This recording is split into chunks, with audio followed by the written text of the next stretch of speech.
একটি ছোট্ট পাখি ছিল, তার নাম বাদল। সে আকাশে উঠতে খুব ভয় পেত।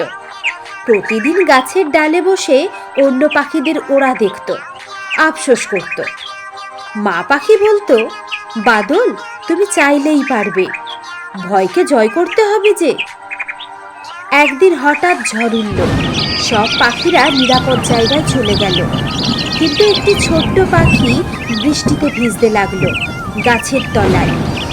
সে ক্রমাগত কাঁদতে লাগলো, তার মাকে ডাকতে লাগলো, কিন্তু কেউ কোথাও ছিল না। বাদল সেটা দেখল। সে ভয় ভুলে গিয়ে সাহস করে ডানা মেলে ধরল। প্রথমে কিছুটা কাঁপছিল, কিন্তু ধীরে ধীরে আকাশে উঠতে শুরু করলো। সে উড়ে গিয়ে ছোট্ট পাখিটিকে উদ্ধার করে গাছে এনে রাখল। সারা রাত সে তার দানা দিয়ে ছোট্ট পাখিটিকে রক্ষা করল। সকাল হয়ে গেল, সব পাখিরা দেখতে পেল আর খুব আনন্দের সাথে চিৎকার করে বলল, বাদল, তুমি সবার সেরা, তুমি বীর।